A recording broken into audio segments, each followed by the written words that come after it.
only 83 Toyota Hilux Galaxies in the entire world. Even though this looks like a classic American Western truck camper, it actually couldn't be further from the truth. The Galaxy was never built or sold in the United States. And the only reason that we're here right now is one, because these were built to withstand the 30-year-long test of time, but also because there's crazy people out there like me who think these things are so cool that they are getting shipped 6,000 miles to the other side of the world, all the way from Japan. If you're lucky enough to find one for sale, you may notice that every single Galaxy was actually built to be unique in their own way. But I have to say, this particular Galaxy, number 49 of 83 to be exact, is different from all the rest. Only because out of all the other incredible Galaxy owners we've met over the past few years, we happen to be the only ones who are crazy enough to pack up our entire lives to live and travel full-time in this old Japanese RV. I'm happy to report 499 days later, we are still going strong. This old Galaxy has taken us farther than I could have ever imagined, from coast to coast to national parks to these wide open spaces, and now all the way down to Mexico's Baja Peninsula. But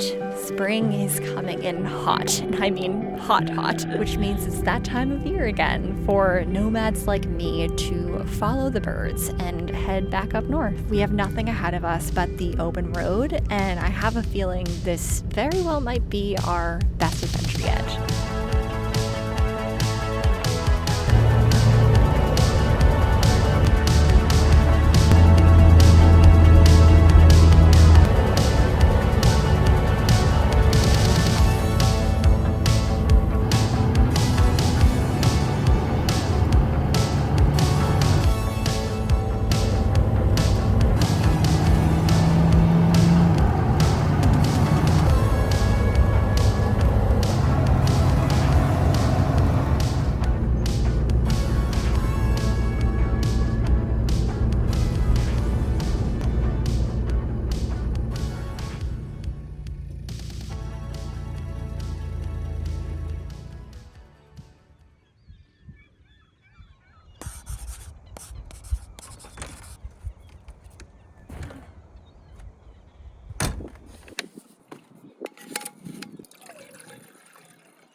Good morning.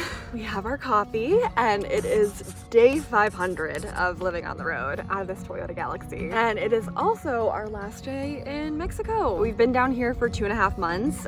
This beach campsite that we're at right now is actually the first campsite we camped at after we crossed the border. So we're ending it where it began, and I don't know. I'm trying to do some reflecting right now. I feel like living on the road, there's been a lot of chapters for me, like chapters of hitting the road and then getting out west for the first time, and then doing the national parks, and then seeing the Pacific Northwest, and then going to Baja. And it's like one thing after another. I truly haven't even been able to like sit down and like look at pictures or start sharing stories or anything like that. I think that's why I really like this, because I'm able to capture it in the moment. I'm gonna try to take things a little bit slow today, because there's a big part of me that wants to just like work inside the Galaxy all day and just get on to the next thing and start dreaming up my summer plans, which I am doing. I am very much dreaming of mountains and rivers and hot springs and pine trees. Maybe you can guess where we're going. I want to see. But also, the fact is, like, this is my last time that I'm going to be beach camping for a really long time, and possibly the last time I'm going to see the ocean for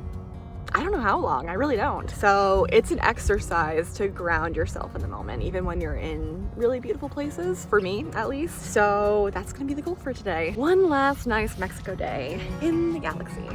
Let's do it.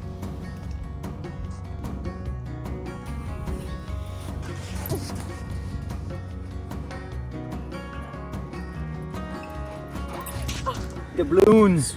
Big dollars. Sandy dollars. One of the things I might regret about this trip is not taking more shells. Probably worth good money at a little gift shop in the States. Oops. Clamshells? Hold on, I'll find prettier ones. Look at this one. That's beautiful. They are pretty, but they're still clamshells. Make sure there's ice cream cone. Oh, there's a snail in it. Oh, shoot. It's like a little drumstick. It is.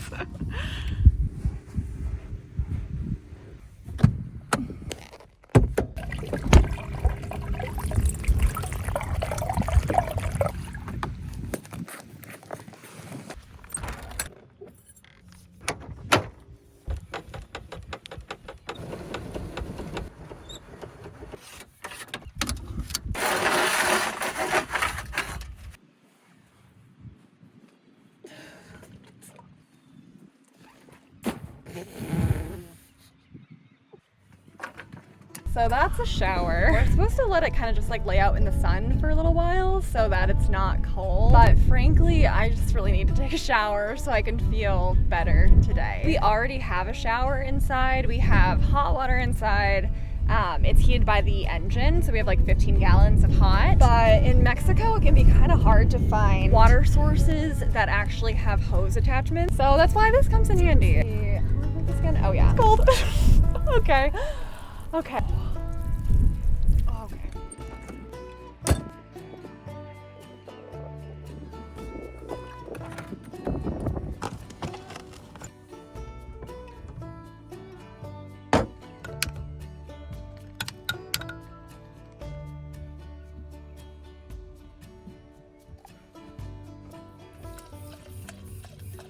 So this actually is not my stove. Unfortunately, during the renovations that we did before we hit the road, we basically did some minor stuff. We actually gutted the whole thing. It was not minor. And we ended up putting in some insulation. We redid the entire electrical system, so we updated it so it wasn't on the gas generator. But one of the things I really regret is getting rid of a perfectly good propane stove and putting in this induction stove. It just doesn't work for us. I mean, like, we're off-roading all the time. You can see, like, it's not withstanding. We've had stuff fall on it while we're driving. It's just not looking good. And the whole other fact of the matter is, while we have a decent battery capacity, especially now that we have like Starlink, the reality is like the induction stove just takes too much. So this is essentially counter space.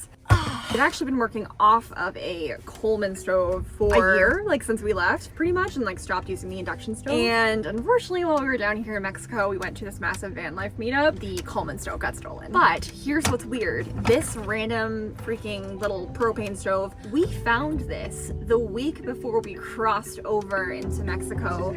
We were in the Superstition Mountains of Arizona, beautiful place, super popular. I think that like somebody must have just got off the plane, went to Walmart and got everything that they needed for camping, did their camping in the Superstitions for a week, and then just like left everything there in a pile to go back to the airport, which isn't awesome. We did see this, and Zach was like, oh, like I want to take it because it's a grill. We can't like really grill. Oh, this is just for insulation, so it doesn't clatter so much when we drive. I was like, we don't need it, and he was like, come on, let's just take it. Let's just take it for Baja. So I was like, okay.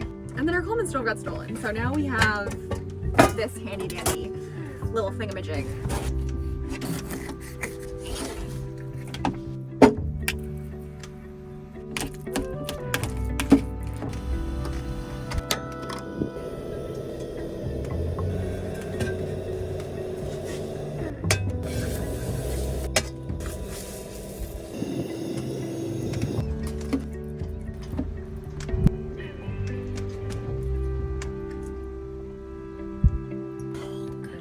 Zach, lunch is ready. Lay down. Lay there. This toast doesn't really toast though. Bread. It's like too airy.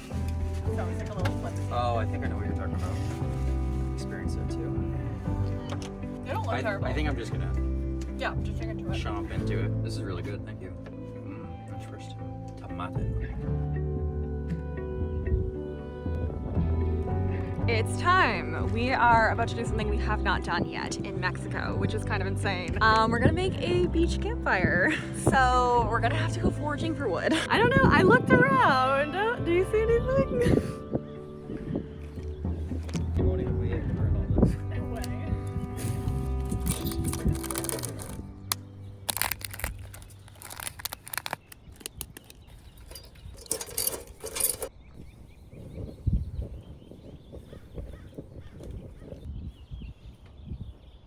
What are you most looking forward to after we get back to the United States? Mountains, forest. You? People stopping us to ask about the Galaxy. There have been a few people though, like at the campgrounds. Would you want to show our friends what it's like when people come and ask about the Galaxy? Sure. Why, hello. You into my rig or you into me? How come it looks like the Sunraider? It's very similar to the Sunraider, but it's a little different. Right-hand drive, a 5-speed, 4-wheel drive, solid front axle, diesel, which you didn't have in the States. And it's simple, there's not even an ECU on the thing. Really mechanical, baby. All right, reverse.